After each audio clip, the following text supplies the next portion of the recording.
ಸ್ವಾಗತ. ನಾನು ನಿಮ್ಮ ನಾಯಕೋಡಿ. ತಾಳಿಕೋಟೆ ತಾಲೂಕು ಕಲಕೇರಿ ಗ್ರಾಮದಲ್ಲಿ ಜ್ಞಾನ ಜ್ಯೋತಿ ಶ್ರೀ ಸಿದ್ದೇಶ್ವರ ಹಿರಿಯ ಪ್ರಾಥಮಿಕ ಶಾಲೆಯ 19ನೆಯ ವಾರ್ಷಿಕ ಸ್ನೇಹ ಸಮ್ಮೇಳನ 2024-25ನೇ ಸಾಲಿನ ಜ್ಯೋತಿಯನ್ನ ಬೆಳಗಿಸಿ ದೀಪದಿಂದ ದೀಪ ಹಚ್ಚಬೇಕು ಮಾನವ ಎಂದು ಈ ಸಮಾರಂಭ ನಡೆಯಿತು. ಜಿಲ್ಲಾ ವರದಿಗಾರರು ಮೈಬೂಬ್ ಪಾಷಾ ಮನಗೋಡು.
ವಿದ್ಯಾರ್ಥಿಗಳಿಗಷ್ಟೇ ಅಲ್ಲದೇ ಆ ವಿದ್ಯಾರ್ಥಿ ಪಾಲಕ ಬಂಧುಗಳಿಗೂ ಕೂಡ ನಾವು ಆಟವನ್ನು ಆಡಿಸಿದ್ದೇವೆ.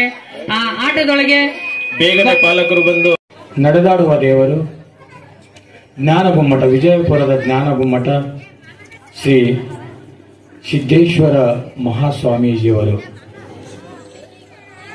ಮಡಿವಾಳೇಶ್ವರ ಮಹಿಳಾ ಸಂಘ ಸುಕ್ಷೇತ್ರ ಕಲಕೇರಿಯ ಮಡಿವಾಳೇಶ್ವರರ ಹೆಸರಿನಲ್ಲಿ ಇರತಕ್ಕಂಥ ಮಹಿಳಾ ಸಂಘ, ನಡೆದಾಡುವ ದೇವರ ಹೆಸರಿನಲ್ಲಿರ್ತಕ್ಕಂತಹ ಸಿದ್ದೇಶ್ವರ ಹಿರಿಯ ಘಟಾನುಘಟಿಗಳ ಹೆಸರಿನಲ್ಲಿ ನಡೆಯತಕ್ಕಂಥ ಈ ಶಾಲೆಯಲ್ಲಿ ಅತ್ಯಂತ ಸುಶ್ರಾವ್ಯವಾಗಿ ಶಿಕ್ಷಣವನ್ನು ಬೋಧಿಸ್ತಕ್ಕಂಥ ಎಲ್ಲ ಗುರುಮಾತೆಯರಿಗೆ ನಮಸ್ಕರಿಸ್ತಾ,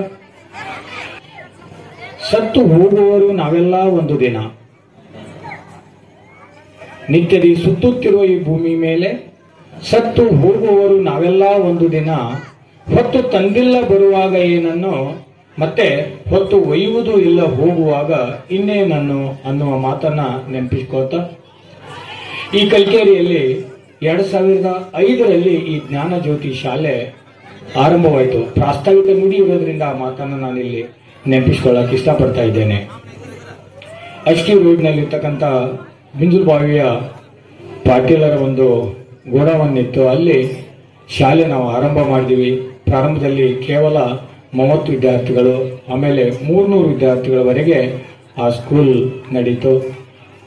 ಸಂಸ್ಕಾರದಾಗಿರ್ತದ, ಸಂಸ್ಕೃತಿ ಒಳಗಿರ್ತದ. ಅದಾಗ ಒಂದು ಕತಿ ಹೇಳಿದ್ರು ನಮ್ಮ ಎಷ್ಟೆಷ್ಟು ಕಲಿಸಿರ್ತಾರು. ಅಂಥವ್ನಲ್ಲಿ ಅಂತ ಜ್ಞಾನ ಇದೆ, ಸಂಸ್ಕಾರ ಇದೆ, ಸಂಸ್ಕೃತಿ ಇದೆ. ಮತ್ತು ಕಲಿತವರಲ್ಲಿ ಸಂಸ್ಕೃತಿನೇ ಇಲ್ಲ ಅಂತಂದ್ರ ನಿಮ್ ವಿದ್ಯಾರ್ಥಿ ತಗೊಂಡೇನು ತೊಳ್ಕೊಂಡ್ ಕುಡಿಬೇಕೇನು? ಬದುಕಿಗೆ ಏನು ಬೇಕಾಗ್ಯದ? ನಾವೆಲ್ಲರೂ ಮನುಷ್ಯ ರೂಪದ ವ್ಯಕ್ತಿಗಳಾಗಬಾರದು. ಮಾನವೀಯ ಮೌಲ್ಯಗಳಿರ್ತಕ್ಕಂಥ ಮನುಷ್ಯರಾದ್ರೆ ಮನುಷ್ಯರು ಅಂದ್ಕೊಳ್ತೀವಿ, ಇಲ್ಲಂತಂದ್ರ ಮನುಷ್ಯ ರೂಪದ ಮೃಗಗಳಾಗ್ತೀವಿ. ಆ ದೃಷ್ಟಿಕೋನದಲ್ಲಿ ನೀವೆಲ್ಲರೂ ನಿಮ್ಮನೆ ಒಳಗ ಬರೀ ಮಕ್ಕಳಿಂದ ಬಯಸಬೇಡ್ರಿ, ನೀವು ಕೂಡ ಅಂತ ಗುಣಗಳನ್ನ ಅಳವಡಿಸ್ಕೊಳ್ರಿ. ಈ ಶಿಕ್ಷಣ ಸಂಸ್ಥೆಯ ಒಳ್ಳೆಯ ವಿಚಾರಗಳನ್ನ ಸದುಪಯೋಗ ಪಡಿಸಿಕೊಳ್ಳಿ ಅಂತ 2 ಮಾತುಗಳನ್ನು ಹೇಳಿ ನಾವು ನಮ್ಮ 2 ಮಾತುಗಳಿಗೆ ವಿರಾಮ ಕೊಡ್ತೇವೆ. ಉತ್ತಮವಾದ ಸಂಸ್ಥೆ ಇದೆ. ಆ ಕನಸು ಇಟ್ಕೊಂಡೇ ಸಿದ್ದೇಶ್ವರ ಅಪ್ಪಾಜಿಯವರ ಕನಸುಗಳನ್ನು ಇಟ್ಕೊಂಡು ಆ ರೀತಿಯಲ್ಲಿ ಆ ಸಂಸ್ಕಾರ, ಆ ಸಂಸ್ಕೃತಿ ಮಕ್ಕಳಲ್ಲಿ ಒಡಮೂಡಿತು ಅಂತಂದ್ರೆ ಈ ಸಮಾಜ ಸುಧಾರಣೆ ಆಗ್ತದ, ಈ ದೇಶ ಸುಧಾರಣೆ ಆಗ್ತದ. ಈ ದೇಶದೊಳಗಿರ್ತಕ್ಕಂಥ ಎಲ್ಲರ ಬದುಕಿನ ಬಾಂಧವ್ಯ ಸೌಹಾರ್ದವಾಗಿ ಇರ್ತದನ್ನುವಂತ ಸಂಕಲ್ಪದಿಂದ ನಮ್ಮ SS ಕಳಸಿರವರು ಶಾಲೆಯನ್ನು ಪ್ರಾರಂಭಿಸಿದರು. ಆ ಶಾಲೆ